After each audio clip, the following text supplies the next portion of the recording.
গাজা উপত্যকায় বছরের পর বছর ধরে অবরোধ, হামলা আর মানবিক বিপর্যয়ের মধ্যে সবচেয়ে ভয়াবহ যে পরিস্থিতি তৈরি হয়েছে তা হলো ক্ষুধা ও খাদ্যাভাব। শিশুদের মৃত্যুর খবর যুদ্ধ চলাকালীন ছিল প্রায় নিত্যদিনের ঘটনা। এই পরিস্থিতিতে জাতিসংঘের নিজস্ব একজন স্পেশাল রিপোর্টার গাজায় গণ অনাহার ঠেকাতে ব্যর্থ হওয়ার জন্য জাতিসংঘকেই কঠোরভাবে অভিযুক্ত করেছেন। ভয়েস ফর প্যালেস্টাইনের আজকের প্রতিবেদনে বিস্তারিত জানাচ্ছেন গোলাম মর্তুজা। ইস্টবোর্নে অনুষ্ঠিত মার্চ ফর গাজা মিছিলে ব্রিটিশ গ্রিন পার্টির ডেপুটি লিডার র্যাচেল মিলওয়ার্ড বক্তব্য দেন। মিলওয়ার্ড গাজার পুনর্গঠন ও আন্তর্জাতিক নীতি নিয়ে তীব্র সমালোচনা করেছেন এবং যুক্তরাষ্ট্র ও যুক্তরাজ্যের বর্তমান নীতিকে অকার্যকর বলে অভিহিত করেছেন। এই যুদ্ধবিরতি আমাদের এমন একটি সত্য শিখিয়েছে যা আমরা আগেই জানতাম, যে গত 2 বছরে যুক্তরাষ্ট্র সরকার চাইলে যে কোনো সময় এই গণহত্যা বন্ধে জোর দিতে পারত, কিন্তু তোমরা অপেক্ষা করলে যতক্ষণ না ধনী উপসাগরীয় রাষ্ট্রগুলো তাদের না বলেছে, এবং নোবেল শান্তি পুরস্কার তোমাদের জন্য অনিশ্চিত অবস্থায় থাকলো।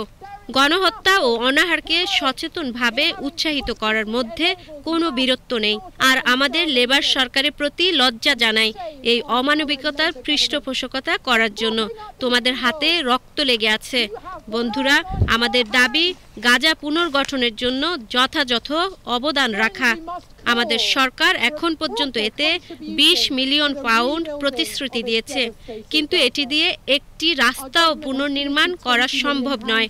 তোমরা কি সেখানে ধ্বংসের মাত্রা দেখেছো?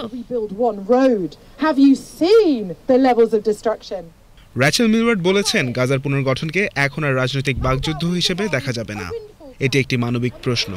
তিনি যুক্তরাজ্য সরকারের 20 মিলিয়ন পাউন্ড প্রতিশ্রুতিকে অপ্রতুল আখ্যা দিয়েছেন এবং বহির্বিশ্বের বেশি সহায়তা ও ক্ষতিপূরণ দাবি করেছেন। নিউ ইয়র্ক থেকে গত 17 অক্টোবর জাতিসংঘ সাধারণ পরিষদের পূর্ণাঙ্গ অধিবেশনে জাতিসংঘের স্পেশাল র্যাপোর্টিয়ার মাইকেল ফাখরি গাজায় জাতিসংঘের ব্যর্থতার তীব্র সমালোচনা করেন। তিনি বলেন, গাজায় ত্রাণ প্রবেশে ইসরায়েলের বিধিনিষেধ ও অনাহার নীতি জাতিসংঘকে কার্যত অচল করে দিয়েছে। জাতিসংঘ শুধু ব্যর্থ হয়নি, জাতিসংঘ গাজায় মারা গেছে। আমি তোমাদের জানাচ্ছি ঠিক কোন তারিখে জাতিসংঘ মারা গেছে।